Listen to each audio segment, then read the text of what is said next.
Welcome back. Now, Arizona's first synagogue is getting ready for one of the largest Hanukkah celebrations in our state that everyone is invited to. Rabbi Samuel Kohan is here to tell us more about the greatest Hanukkah on earth. Ooh. Rabbi, thank you so much for joining us again. It is, as always, a great pleasure to be here on Morning Blend. And you have to be able to say this: Chag Hanukkah Sameach. Chag Hanukkah Sameach. Outstanding. Hanukkah Sameach. Alex, we'll work with Okay, you. well, It means a happy holiday of Hanukkah. Oh. Hanukkah is a wonderful celebration called the Festival of Lights. It's a time when we celebrate religious freedom and a great military victory more than 2,000 years ago when a small army of Jews rose up and defeated the Syrian Greek Empire and assured that Jews could continue to practice belief in one God, celebrate our festivals. And it always comes at this darkest time of year when we light all kinds of lights to remind ourselves of not only the light of religious freedom, but this great moment. well, yes, and we keep the traditions going, and there's several wonderful ways that we celebrate it. So what are some of those? There are. I am so glad you asked. So the last night of Hanukkah, I'm going to jump to the end and work my way back. The 8th night of Hanukkah, we'll have our greatest Hanukkah on earth celebration, modestly titled, Making Miracles, which is the largest Hanukkah celebration in Arizona.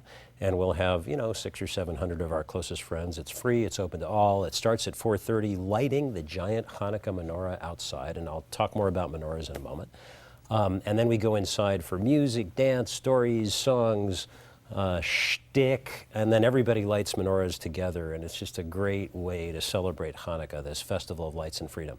So here's the traditional ways we celebrate Hanukkah. We light the menorah each night. Menorah just means lamps, and this is a 9-branched candelabrum, symbolic of the fact that it's 8 nights, and then the middle one is called the shamash, the shamus, the helper candle. We use that to light all the candles.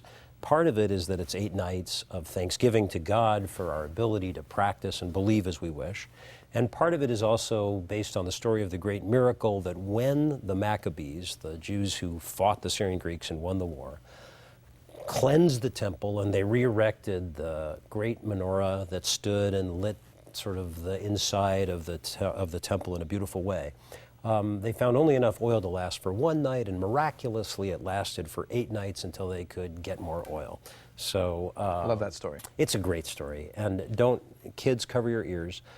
We don't have a record of that story until 600 years after the events of Hanukkah, but by golly, we're still going to We're keeping it going. It's a great story. By golly. And so I'm actually going to light these just to kind of show you this, because it's always good to have a little visual of light for Hanukkah. Yes. Each night of Hanukkah, people do this at home. You can do it in public. You're supposed to light it in the window because you're showing this miracle of Hanukkah. It's actually called, the mitzvah is called Pirsomet HaNes. You're publicizing the great miracle that happened in those days.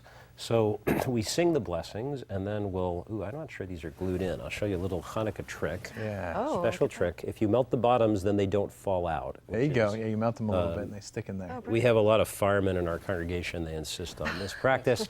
And you sing the blessings, Baruch atah Adonai, and so forth. And then you light them. You always light the new candle first. So I'm doing it as though you're facing me. And this is how it would look for the 8th night of Hanukkah.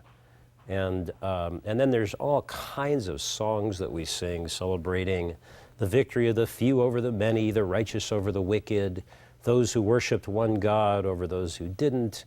And it's really, kind of also a great story of like the first successful revolt for freedom. Yes. If you think about it. There weren't very many who fought this great army, but they did so in a clever way. It was really a guerrilla war, and that made it possible. So that's the nightly lighting ritual that we do. And it's wonderful. And do you eat before or after that? Well, I'm Jewish. I eat before, I eat after, All I the eat time. during, But in fact, typically you light the menorah first because, after all, it gets dark pretty early. So you should light it not too long after sunset. You can do it till later at night. And then you eat. Now, I know you guys are interested in the food aspects, particularly Always. Judaism. And that makes you honorarily Jewish, because we're all interested in the food. So because of this miracle, now they didn't have candles, they used oil to light their menorahs. And so because of the miracle of the oil lasting for 8 days, anything fried in oil is traditionally eaten on the holiday of Hanukkah. And for Ashkenazic Jews, Jews descended from European Jews, The most traditional food is the latke. Yes. And the latke is God's perfect food, in my opinion. You brought it along with you. We I did. love it. And I've these were actually made. tried latkes before. And they're really so delicious. They're delicious. You're going to try them again. And we will. And I want, we're running out of time here, but Sure. we definitely want to try them during the break. But Rabbi, thank you so much for coming on and sharing It your has wonderful been a traditions with us. Great pleasure, and I hope you guys can come to the greatest Hanukkah on earth on Sunday at Temple Emanu-El at 4:30. Thank you Thank you so so much. much. And we'll see you soon. Happy Hanukkah. You too. And now the 16th greatest Hanukkah on earth will take place December 13th at 4:30 at 225 North Country Club Road. For more details, call 327-4501 or visit templeemmanueltucson.org.